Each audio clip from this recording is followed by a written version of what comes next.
যে সূরা হাশরের মাগরিবের পরে 3 আয়াত পড়তে দেরি 70,000 ফেরেশতা ফজর পর্যন্ত তোমার জন্য কাঁদতে দেরি করে না। সুবহানাল্লাহ। সত্য তো? হ্যাঁ সত্য। ফজরের পরে আবার 70,000। কোন বিমারীকে, অসুস্থ ব্যক্তিকে সোয়াবের নিয়তে দেখতে যাইতে দেরি 70,000 ফেরেশতা পরের দিন ওই সময় পর্যন্ত দোয়া করতে দেরি করে না। ফেরেশতা পর্যন্ত আমাদের অধীন। মসজিদে যতক্ষণ বসা থাকে এক ফেরেশতা ডাইনে বসা চোখের পানি জড়াইতে থাকে, আল্লাহুম্মা গফিরলা, আল্লাহ আরে মাফ করে দেন না। আল্লাহ বলে তোরা তো আইলো গেল কি, আপনার ঘরেই তো বের হইছে। আমাকে জিজ্ঞাসা করেন কেন তোর দিলে এত ব্যথা কেন? আপনার ঘরেই তো বয়ে রয়েছে। বন্দা তো আপনারই সৃষ্টির সেরা, তো আপনিই বানাইছেন। ও যদিও না কান্দে তো আমি ওর পক্ষ হয়ে একটু কান্দতেছি, অসুবিধা কি? আরেকজন বলে আল্লাহুম্মা আরহাম আলাইহি, আল্লাহর উপরে দয়া করেন না। আপনার ঘরে বসে রইল, তারপরে যদি দয়া না করেন তো বাজারে গেলে করবেন, ওটা তো দয়ার জায়গাই না। কি করে না করে না দোয়া। যতক্ষণ মসজিদে বসে থাকে আরেকজন নামাজের সওয়াব লিখতে থাকে। আল্লাহ বলে ঘুমায় তো রইল, তুই নামাজের সওয়াব লেখস না কেন? ঘুমাইলো তো আপনার বাড়িতেই ঘুমাইছে, আর কোথায় ঘুমাইছে? সওয়াব লিখবো না তো লিখবো না কেন? এটাও ফেরেশতা চালায়। আপনি ভাবেন শ্বাস প্রশ্বাস এমনি নেন? কন্ট্রোল রুম আছে, কন্ট্রোল রুম। হ্যাঁ, হাবায়েক ফি আখবারিল মালায়েক কিতাবে আছে, জালালউদ্দিন সুয়ুতি রহমাতুল্লাহ আলাইহি লেখা। যখন শ্বাস নেই তো ফেরেশতা বলে আল্লাহ আমসিকা ওয়াতরুক, বন্ধ করে দিব না খোলা রাখবো? আল্লাহ 1,60,000 বার মেসেজ থ্রো করে, অটো উতরুক আলী আবদি আজাল, খোলা রাখ, সীমা রেখা দেওয়া আছে। যেদিন সীমা রেখায় আসবে ওই দিন বলবো টানবো তো আর ছাড়তে দিবি না, ছাড়বো তো আর টানতে দিবি না। বিনা দ্বিধায় 1,60,000 বার শ্বাস প্রশ্বাস নিতেছি। আসেন একটু ভাবি। সুর তো আমার কাছে নাই যে আমি আপনাদেরকে পাগল করব। এরকমই ডোলের মতো আওয়াজ যদি দিলে গাথে। আসেন একটু ভাবি যে আল্লাহ চিনে কিনা, আল্লাহর কাছে পরিচয় পরিচিতির বৃত্ত কি।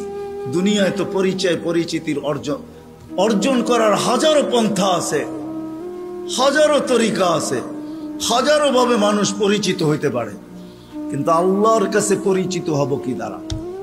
আল্লাহ আমাকে চিনবেন কিভাবে?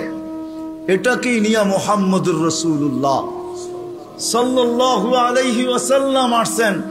যদিও আল্লাহর দাবি ছিল আমার কাছে পরিচিত হইতে হইলে আমাকে মানতে হবে, আতিউল্লাহ। আল্লাহর দাবি ছিল আমাকে মানো, আমাকে মানলেই আমার কাছে পরিচিত হবে, আমাকে মানলেই আমার কাছে দামি হবে, অন্যথায় কোনো দ্বিতীয় পন্থা নাই।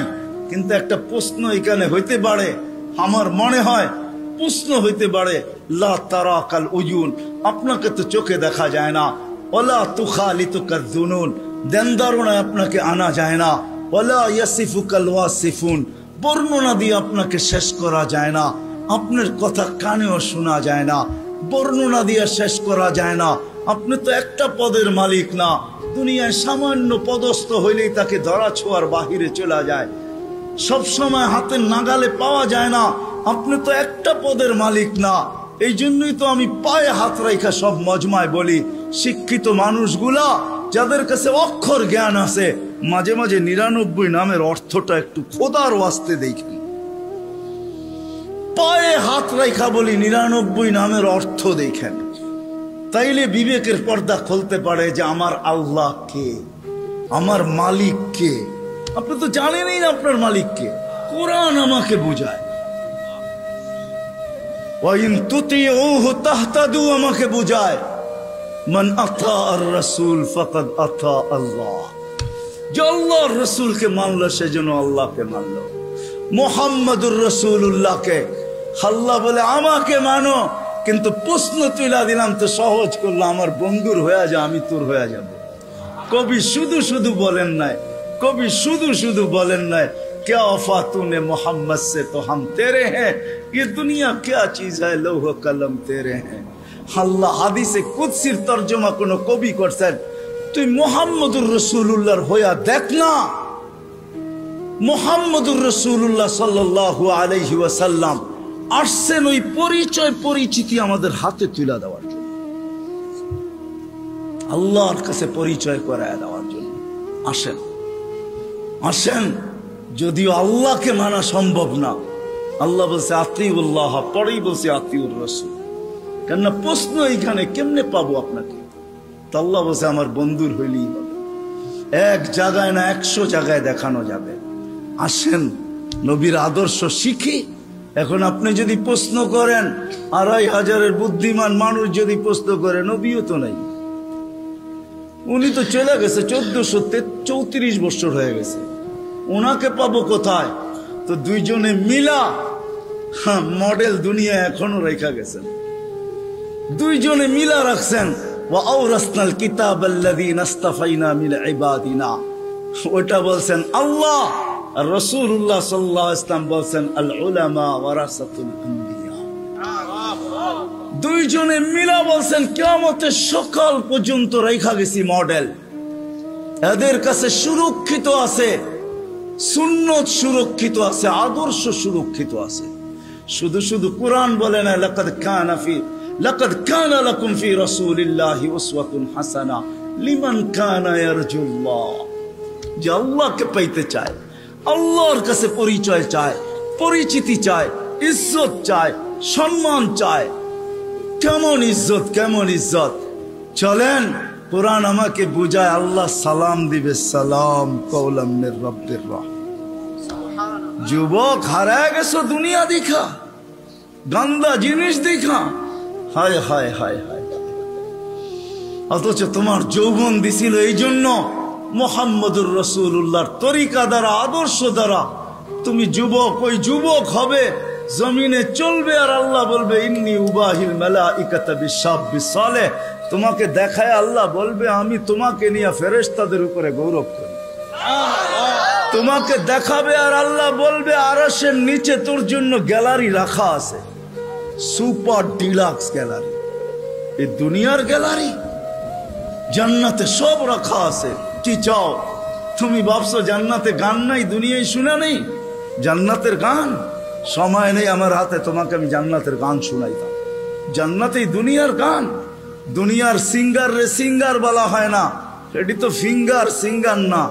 সিঙ্গার তো আল্লাহ বানায় রেখা দিছেন, উপরে রাখা আছে জান্নাতে। শোনাবে, তারপরে আল্লাহ জিজ্ঞাসা করবে কেমন শুনলি? তুমি চিৎকার দিয়া বলবে লাকানাল মাউতু লামুতনা রব্বানা। এমন আওয়াজ, মৌত থাকলে আওয়াজের ঝংকারে মরে যেতাম। আল্লাহ বলবে এই আওয়াজও কিছু না। ও যুবক, তোমাকেই তো ওই আওয়াজ দিবে আল্লাহ জান্নাতে যাওয়ার পরে। সৌতা দাউদ, তোমার গলার আওয়াজ দাউদ আলাইহিস সালামের মতো হবে। দুনিয়ার সিঙ্গার ওই গানের আওয়াজ উঠাবে তুমি, শুধু তুমি নাচবে না, হুর নাচবে না, খাদেমরা নাচবে না, জান্নাতও ডান্স করবে। জান্নাত এখানে তো তুমি একটু কমর দুলাও, ঠিক না? এটার নাম ডান্স না। তোমরা ডান্স চিনো না, আমারে ডান্স চিনাইতে হবে না, আর আমাকে সিঙ্গারও চিনাইতে হবে না। আমি বড় বড় সিঙ্গার চিনি দুনিয়াতে, বড় বড় সিঙ্গাররা আমারে চিনে। আলহামদুলিল্লাহ, তুমি আমাকে সিঙ্গার চিনাইতে হবে না। এটার নাম ডান্স না, সব জান্নাতে রাখা আছে। স্টেজ তো আল্লাহও লাগাবে এরকম মাঝে মাঝে জান্নাতে। জিজ্ঞাসা করবে গান শুনবি? তো বলবে রেজওয়ান লাগা স্টেজ। প্রথম শোনাবে ফেরেশতা, আল্লাহ বলবে এত সুন্দর, তো বলবে আল্লাহ। তারপরে আল্লাহ ডাকবে তালিয়া দাউদ, দাউদ আলাইহিস সালাম আসবে, বলবে এর চেয়ে সুন্দর। তারপরে আসবে আমাদের নবীজি, আল্লাহ বলবে এর চেয়ে সুন্দর। আল্লাহ বলবে রেজওয়ান ইরফাইল হিজাব, এখন আমি শোনাবো। প্রতি শুক্রবারে আল্লাহ দাওয়াত খাওয়াবে। দাওয়াত কেমন হবে?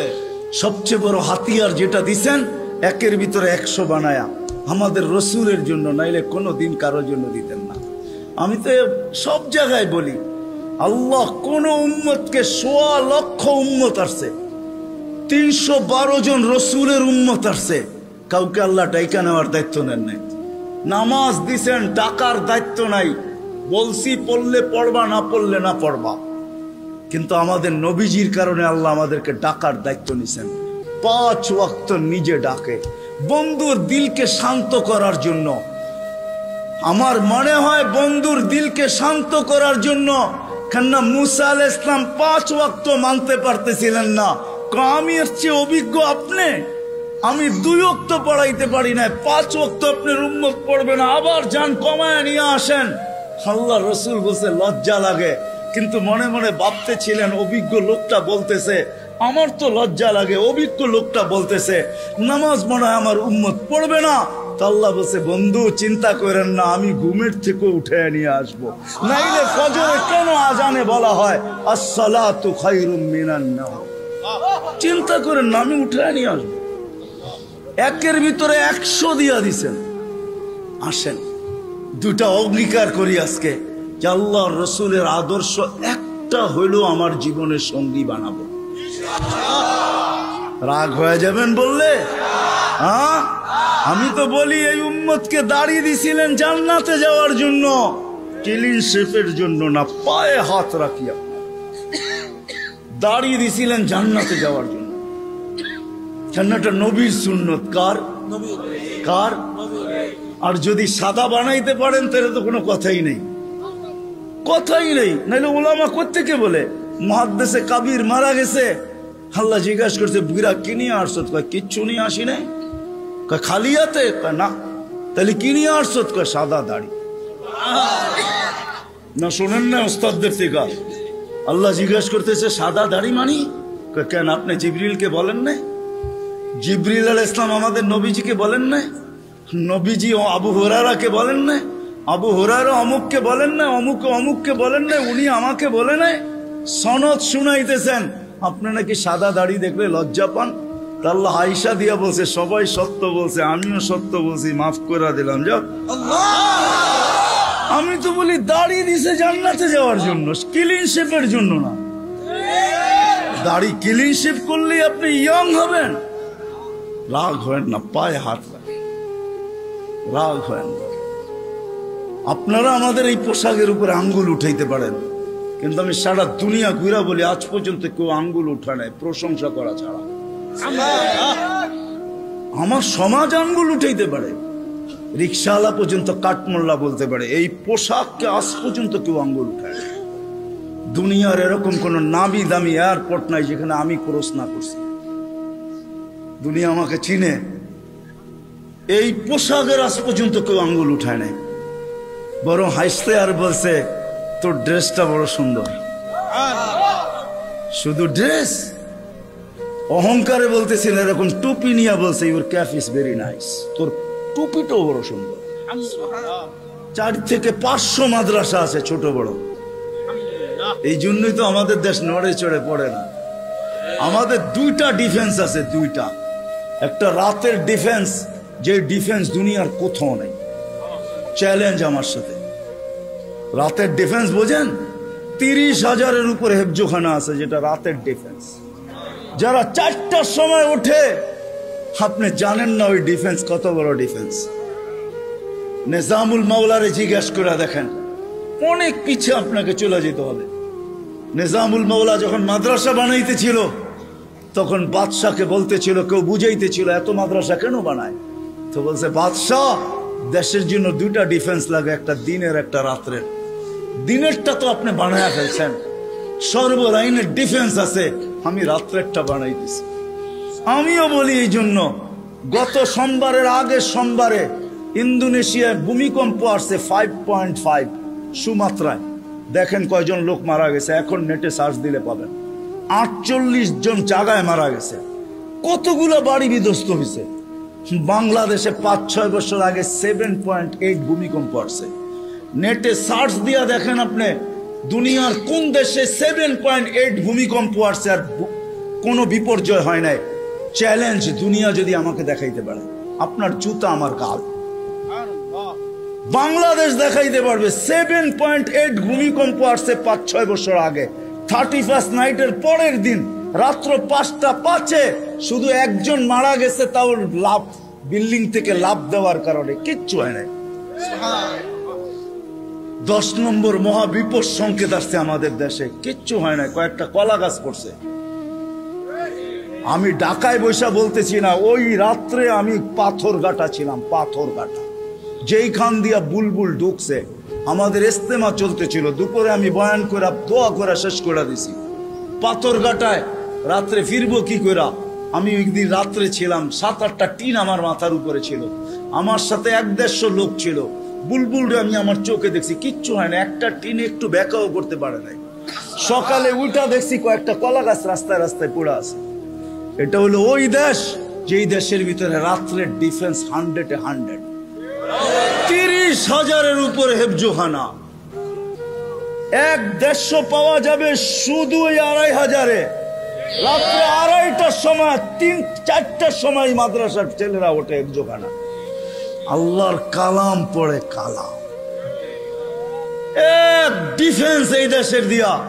রাত্রে 4টার সময় ঘুমান, আপনি কোত্থেকে দেখবেন? আমার কথা সত্যায়িত হবে যদি চোখ অর্জন করতে পারেন আর 4টায় উঠা বাংলাদেশের আকাশ দেখতে পারেন। এই জন্যই বাংলাদেশে আসে বিপর্যয়, আসে ফুটবল।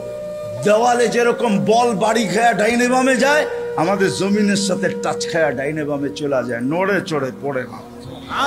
আমার বিশ্বাস যতদিন এই পরিবেশ থাকবে কোনো বিপর্যয় এই দেশে হবে না।